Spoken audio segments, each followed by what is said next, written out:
Siéntese. Gracias. Bienvenidos a la Casa Blanca. Mr. Secretary, thank you for being here. Congressman Lincoln Diaz-Balart, members of the Diplomatic Corps, distinguished officials, honored guests, we gather today to remember a tragic moment in the history of Cuba. 5 years ago this month, Cuban authorities rounded up scores of citizens and charged them with offenses against the regime. Those arrested included teachers and librarians and journalists. They committed no crimes. They simply held views their government did not like, and they refused to be silent. And all 75 people were given long prison terms. In the world of Cuban dissidents, that crackdown 5 years ago is remembered as the Black Spring. A few moments ago, I met with one of the men arrested in that crackdown, Miguel Sigler Amaya, y su esposa Josefa. Miguel was arrested in this crackdown because he and his brothers had long opposed the Castro regime. Over many years, they had been harassed and they had been beaten by Cuban authorities. Miguel once had his ribs cracked by one of the regime's mobs. One of the brothers survived an assassination attempt, and the entire family had received death threats. During the Black Spring, Miguel was charged with disobedience. He was sentenced to 26 months in prison. His brothers, Ariel y Guido, each received sentences of 20 years. While Miguel went to prison, his wife Josefa found common cause with the wives of other political prisoners. They formed a group and chose as their symbol the color white, the color of peace. Every Sunday, these ladies in white, las damas de blanco, attend Catholic Mass, and then together they walk in silence through the streets. In Cuba, even that simple act is considered dangerous defiance. The women have been subjected to harassment and beatings. Josefa herself was stopped by an assailant who told her that he was sending her a message, and then he clubbed her with a blunt object on the back of her head. Josefa was ordered to leave Cuba with Miguel once he was released from prison in 2006. In Cuba, they are considered outlaws. In America, they are heralds of freedom, and I'm proud to stand with them in the White House. Miguel and Josefa tell a compelling story about brutal repression right off the shores of the United States. And I want to thank you for letting us share your stories, and I thank you for your courage.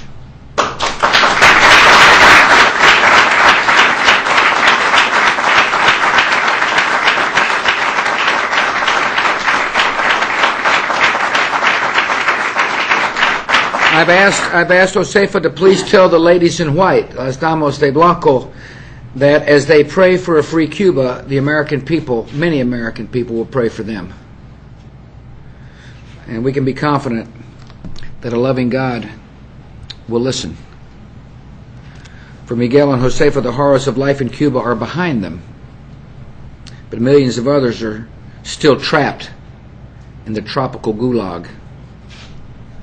Miguel's brothers still suffer under inhumane conditions in Cuban jails.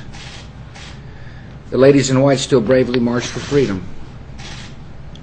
And most of the Cubans imprisoned during the Black Spring are still in jail, subjected to beatings, inadequate medical care, and long separations from their family.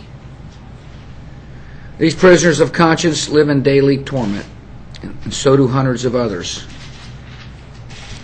Yet most of the world says nothing. This is a sad and curious pattern. Last fall, dozens of young Cubans who wore bracelets imprinted with one word, cambio, or change, were arrested by Cuban police because of their political beliefs. Yet in the face of this assault on the freedom of expression, much of the world was silent. Last December, Cuban authorities stormed into a Catholic church, tear-gassed parishioners, and dragged 18 worshipers out. A Catholic official called the episode, quote, the worst attack against a church in 45 years. And yet in the face of this assault on religious freedom, much of the world was silent. And last weekend, Cubans were pushed and shoved and beaten as they distributed copies of the UN Declaration on Human Rights.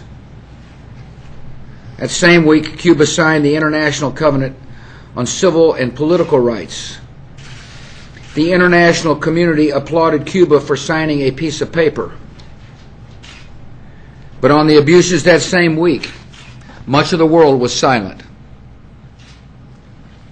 In the face of these abuses, the United States has not been silent, nor will we be silent.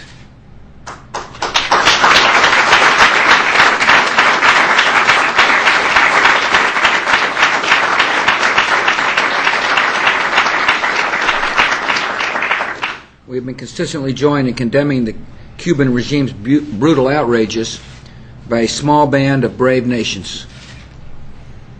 Countries such as the Czech Republic, Estonia, Hungary, Latvia, Lithuania, Poland, Slovakia, and Slovenia have placed themselves at the forefront for the fight for human freedom in Cuba.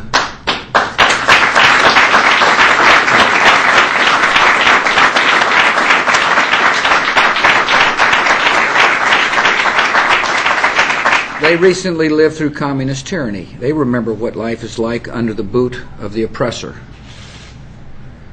They know the daily hardships that ordinary citizens have to endure just to survive, and they refuse to look away. Unfortunately, the list of countries supporting the Cuban people is far too short, and the democracies absent from that list are far too notable. When a new day finally dawns for Cubans, they will remember the few brave nations that stood with them and the many that did not. A few weeks ago, reports of the supposed retirement of Cuba's dictator initially led many to believe that the time had finally come for the United States to change our policy on Cuba and improve our relations with the regime. That sentiment is exactly backward. To improve relations, what needs to change is not the United States. What needs to change is Cuba.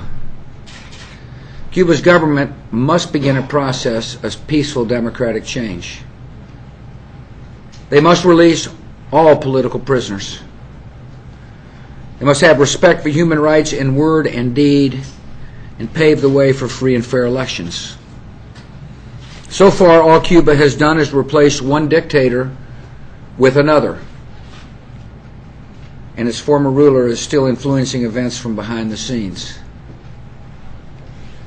This is the same system, the same faces, and the same policies that led Cuba to its miseries in the first place. The United States is isolating the Cuban regime, and we're reaching out to the Cuban people. We've granted asylum to hundreds of thousands who have fled the regime. We've encouraged private citizens and charities to deliver food and medicine and other assistance directly to the people of Cuba. As a result, the American people are the largest providers of humanitarian aid to the Cuban people in the entire world. This assistance is easing burdens for many Cuban families. But the sad fact is that life will not improve for the Cuban people until their system of government changes. It will not improve by exchanging one dictator for another. It will not improve if we prop up the same tyranny for the false promise of so-called stability. As I told the Cuban people last October, a new day for Cuba will come. And we will know when it's here.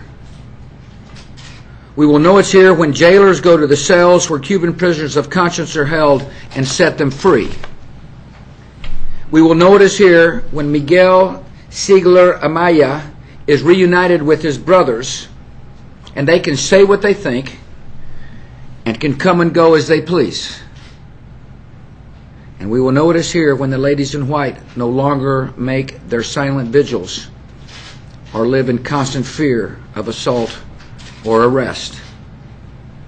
Till that day comes, the United States will continue to shine a bright and revealing light on Cuba's abuses. We will continue to tell the stories of Cuba's people, even when a lot of the world doesn't want to hear them. And we will carry this refrain in our hearts: Viva Cuba Libre.